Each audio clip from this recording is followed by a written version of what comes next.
श्री स्वामी समर्थ. नमस्कार विद्यार्थी मित्र मैत्रिणींनो, आपले YM3 क्लासेस हे आपल्या यूट्यूब चॅनलवरती स्वागत आहे. आज आपण गटात न बसणारे शब्द ओळखणे पार्ट फर्स्ट याचा अभ्यास करणार आहोत. यामध्ये आपल्याला 15 प्रश्न दिलेले आहेत. त्यामधील आपल्याला गटात न बसणारा शब्द ओळखायचा आहे. चला तर मग वेळ न लावता लगेचच व्हिडिओला सुरुवात करूया. येथे आपण 15 प्रश्न घेतलेले आहेत. त्यातील आपण गटात न बसणारे शब्द ओळखूया. पहिला संच आहे इस्त्री, फॅन, नारळ, मोबाईल. आता गटात न बसणारा शब्द कसा ओळखायचा? तुम्हाला 4 पर्याय दिलेले असतील. त्यामधील 3 पर्याय असतील ते एकसारख्या गटात मोडणारे असतील व एकच असेल जो वेगळा असेल. आता यामध्ये बघा, गटात न बसणारा शब्द नारळ येणार पहिल्यामध्ये. नारळ का नारळ आला? तर इस्त्री, फॅन आणि मोबाईल हे सगळे कसे आहेत? इलेक्ट्रॉनिक्स वस्तू आहेत. तर नारळ हा इलेक्ट्रॉनिक वस्तू नाही, त्यामुळं नारळ हा गटात न बसणारा शब्द आहे. आता दुसरा बघा प्रश्न, जाईल, येईल, आला, लिहीन. ह्यामध्ये आला हा गटात न बसणारा शब्द आहे. आला हाच का गटात न बसणारा शब्द आहे? तर जाईल, येईल आणि लिहीन हे सगळे भविष्य काळातले शब्द आहेत. आणि आला हेच वर्तमान काळातील एकमेव शब्द आहे, त्यामुळं आला हा गटात ह्या बसणार नाही. आता तिसरं पहा, नद्या, झाडे, फुलं, फूल, फळे. आता ह्यामध्ये गटात न बसणारा शब्द हा फूल येणार. काय येणार?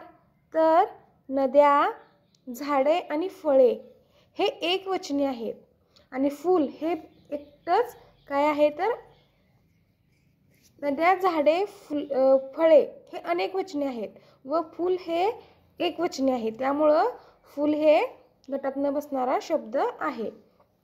आता चौथा प्रश्न पहा, दिवाळी, होळी, घर, दसरा. तर ह्यामधील गटात न बसणारा शब्द काय येणार? तर घर. काय येणार? घर.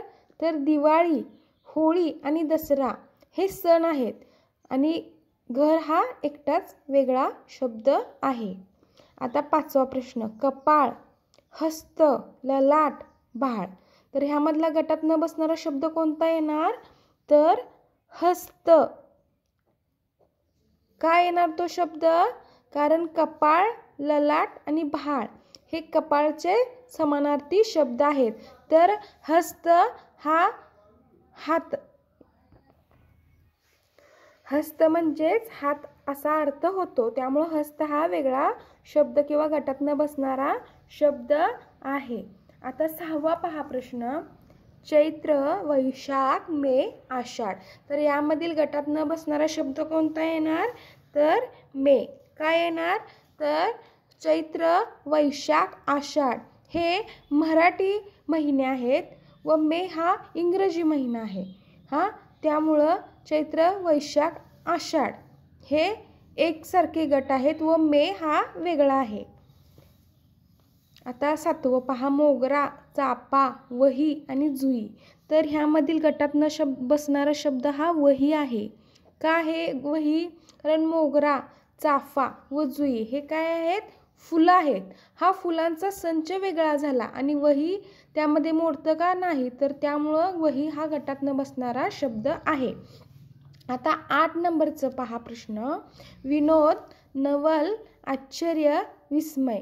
तर ह्यामधला गटात न बसणारा शब्द कोणता येणार? तर विनोद. काय येणार? तर नवल, आश्चर्य आणि विस्मय हे एकमेकांचे समानार्थी शब्द आहेत. हा विनोद एकटाच वेगळा शब्द आहे किंवा तो गटात न बसणारा शब्द आहे. आता 9वा प्रश्न पहा, उठतो, बसतो, मुलगी, निघतो. तर ह्यामधला गटात न बसणारा शब्द हा मुलगी आहे.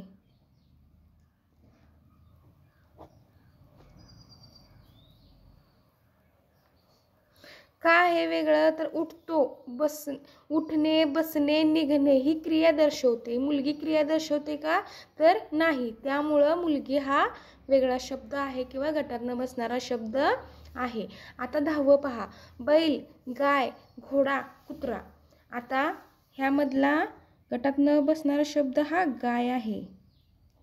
का गाय आहे तर बैल, घोडा, कुत्रा हे शब्द आहेत ते पुल्लिंगी आहेत आणि गाय ही स्त्रीलिंगी आहे. त्यामुळं गाय वेगळं येणार. आता 11वं पहा, तेजस्विनी, वृषाली, ऋषी, उमा. आता ह्यामधला गटात न बसणारा शब्द हा ऋषी येणार. का ऋषी आला शब्द कारण तेजस्विनी, वृषाली आणि उमा ही मुलींची नावं आहेत आणि ऋषी हे मुलग्याचं नाव आहे. त्यामुळं येथे तेजस्विनी, वृषाली आणि उमा हे स्त्रीलिंगी आहेत शब्द व ऋषी हा एकटाच पुल्लिंग एक शब्द आहे. त्यामुळं ऋषी हा गटात न बसणारा शब्द आहे. आता 12 नंबरचा पहा प्रश्न, श्रेया, श्रेयस, श्री, श्रीकांत. आता वरच्याप्रमाणे सांगितल्याप्रमाणे ह्यामधला गटात न बसणारा शब्द हा श्रेय येणार. काय येणार कारण श्रेयस, श्री, श्रीकांत हे मुलांची नावे आहेत किंवा हे पुल्लिंग एक शब्द आहेत व श्रेया हा एकटाच काय आहे स्त्रीलिंगी किंवा मुलीचं नाव आहे. त्यामुळं हा गटात न बसणारा शब्द आहे. आता 13व्या नंबरचा पहा प्रश्न, घर, झोपडी, बंगला, नदी. तर यामधील गटात न बसणारा शब्द कोणता येणार तर नदी. काय येणार कारण घर, झोपडी, बंगला हे सगळे घराचे समानार्थी शब्द आहेत किंवा ह्यामध्ये राहिलं जातं. नदीमध्ये राहतात का नाही. घर, झोपडी, बंगला यामध्ये मनुष्य राहतो. नदीमध्ये राहतो का तर नाही. त्यामुळं नदी हा वेगळा शब्द किंवा गटात न बसणारा शब्द आहे. तर 14वं पहा प्रश्न, वांगी, गाजर, शेपू, वाटाणा. तर ह्यामधील गटात न बसणारा शब्द कोणता येणार तर शेपू.